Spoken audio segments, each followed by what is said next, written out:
For a coastal city like Lagos, with more than 19% of its 3,577 square meter of landmass covered by water, one would have expected water transportation to be the most preferred means of mobility among the close to 25 million inhabitants. According to statistics, about 93% of Lagosians raised safety concerns for lack of interest, citing poor condition of ferries and boats, inadequate number of trained personnel, and substandard life jackets. The risk involved, you don't know, sometimes we'll be at the middle of the water, generator just goes off. And everyone was like, 5 minutes, we're still in the middle of the water. God, what is happening? We'll now have to wait for a particular ferry to come. The last boat mishap about 5 weeks ago further highlighted some of the challenges in the water transport subsector, and regulatory agencies say more safety measures are being entrenched to address this menace. We'll still improve on our surveillance, and the marshals will be doing 24 hours work now.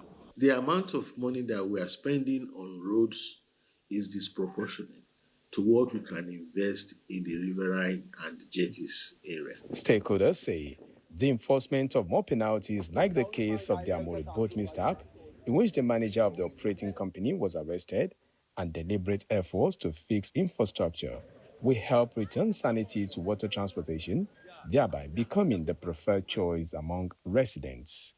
In Lagos, Michael Olale, NT News.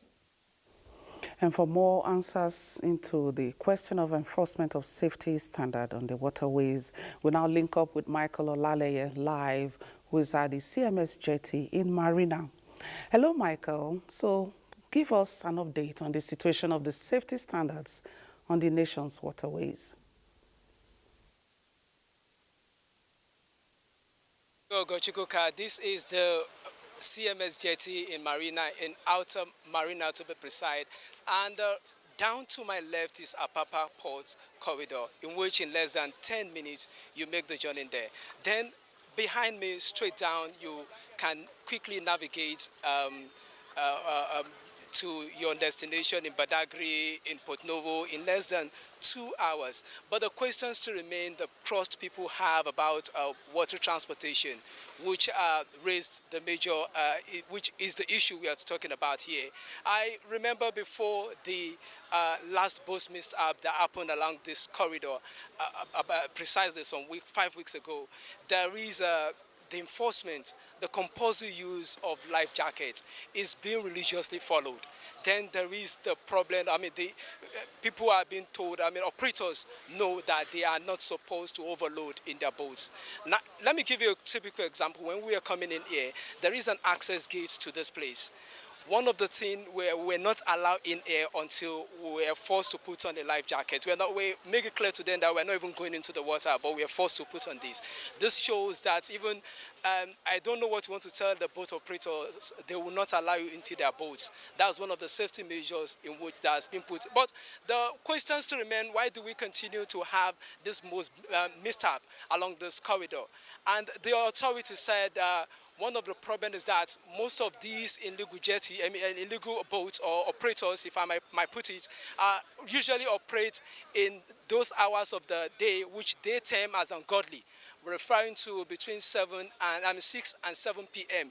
A good example was the last accident in which visibility seems to be the problem that led to the collision. So what the authority is trying to do right away is to ensure that they heighten surveillance going on the water to ensure that at those hours of the day, since you are not meant to operate from 6 down to any hour in the latter part of the day, between 6 and 12 and the likes, they ensure that violators are being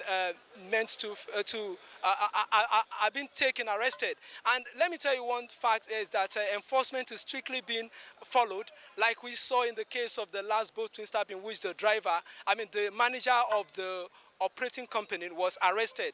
Even the authority promised prosecution. And I can tell you right from this jetty, that is sending a lot of ambience to operators, that it is not about being obeying the rules in part. You must follow the rules in totality, because there are penalties for violation.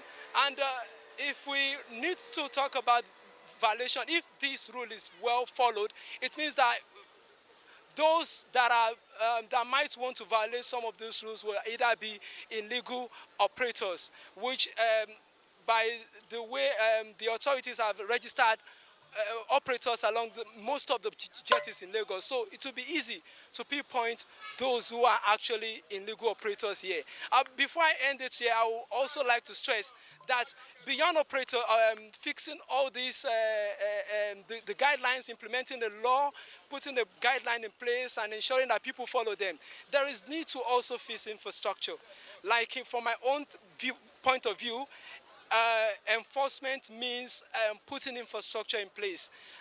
Like I was making a good example with one of the officers here that works around here, the new authority. I told him that if people don't have option, how do you advise someone not to take a poisonous food if he or she has no other means of putting something into his stomach? So people might risk their life if the only means of getting to their destination is through poor jetties and near damaged boats. So I think the most important thing in going forward in order to enforce, to put in place enforcement in totality is for infrastructure to be fixed.